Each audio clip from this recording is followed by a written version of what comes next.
నేను రేవంత్ రెడ్డికి సవాల్ విసురుతా ఉన్నా. ఎల్లుండి ఉదయం 10 గంటలకు నేను అసెంబ్లీ ముందు గన్ పార్క్ దగ్గరికి నేను వస్తాను. అసెంబ్లీ ముందు తెలంగాణ అమరవీరుల స్తూపానికి నేను వస్తాను. మీరు కూడా రండి. మనమిద్దరం అమరవీరుల సాక్షిగా ప్రమాణం చేద్దాం. ఆగస్టు 15వ తేదీలోగా 2 లక్షల రుణమాఫీ మీరు బాండ్ పేపర్ల మీద రాసిచ్చి, సోనియా గాంధీ గారు లేఖ రాసి, రాహుల్ గాంధీ, ప్రియాంక గాంధీ, నువ్వు మీరందరూ ప్రజలకు 100 రోజుల్లో అమలు చేస్తామని చెప్పిన 6 గ్యారంటీలు, 13 హామీలు 15 ఆగస్టులోగా అమలు చేస్తానని నువ్వు ప్రమాణం చేయి. నేను కూడా ప్రమాణం చేస్తా. ఒకవేళ రేవంత్ రెడ్డి గారు 15 ఆగస్టులోగా 6 గ్యారంటీలు నిజంగా అమలు చేస్తే నేను ఎమ్మెల్యే పదవికి అక్కడనే రాజీనామా చేస్తాను. మళ్ళా ఎన్నికల్లో కూడా వచ్చే ఎన్నికల దాకా మళ్ళీ పోటీ కూడా చేయ ఉప ఎన్నికలు. అట్లీస్ట్ నాకు కూడా తృప్తి ఉంటుంది.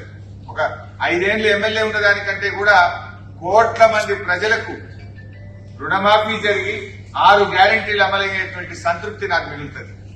నా పదవి కంటే కూడా తెలంగాణ ప్రజలకు మేలు కావడంలో నాకు ఎంతో సంతోషం ఉంటుంది, ఆనందం ఉంటుంది. నేను పదవి కోసం నేను బాకీలాడలేదు, నువ్వు చెయ్యాలనే కోరుకుంటున్నా.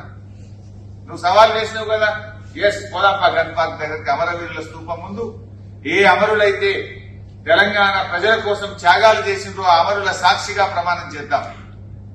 ఆగస్టు 15వ తేదీలోగా 2 లక్షల రుణమాఫీ ఏకకాలంలో చేయడంతో పాటు 100 రోజుల్లో అమలు చేస్తామన్న 6 గ్యారంటీలను నువ్వు ఖచ్చితంగా అమలు చేస్తా అని చెప్పి నువ్వు ప్రమాణం చేయి, నేను ప్రమాణం చేస్తా.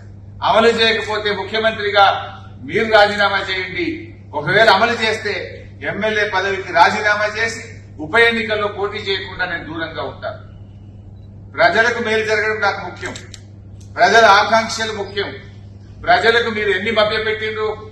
ఈ రాష్ట్రంలో అక్కా చెల్లెళ్లకు ఒక్కొక్కరికి నెలకు 2,500 రూపాయలు ఇస్తామని చెప్పారు. ఇప్పుడు 4 నెలలంటే ఈ రాష్ట్రంలోని ప్రతి మహిళకు 10,000 రూపాయలు కాంగ్రెస్ పార్టీ బాకీ పడ్డది. వృద్ధులకు, వితంతువులకు, రాష్ట్రంలో 42 లక్షల మంది ఆసరా పెన్షన్దారులకు నెలకు 2,000 రూపాయలు బదులు 4,000 రూపాయలు ఇస్తామని మీరు హామీ ఇచ్చారు. మధ్యలో జనవరి నెల ఇచ్చే 2,000 కూడా ఎగ్గొట్టింది. ఆ 2,000 కలిపితే ప్రతి పెన్షన్దారునికి కాంగ్రెస్ పార్టీ ఈ ప్రభుత్వం 10,000 రూపాయలు బాకీ పడ్డది.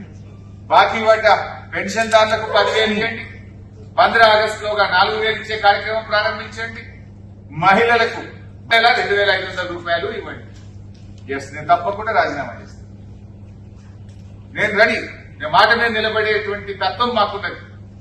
నేను రాష్ట్ర మంత్రి పదవికి రాజీనామా చేసినాను. తెలంగాణ కోసం కేసీఆర్ నాయకత్వంలో 2 సార్లు ఎమ్మెల్యేకి రాజీనామా చేసినాను. మాకు త్యాగాలు కొత్త కాదు. తెలంగాణ ప్రజలకు మేలైందంటే అంతకంటే సంతోషం మాకు ఇంకోటి లేదు. ఆగస్టు 15వ తేదీలో నువ్వు అమలు చేయి, నేను రాజీనామా చేసి ఎన్నికలకు కూడా దూరంగా ఉంటా.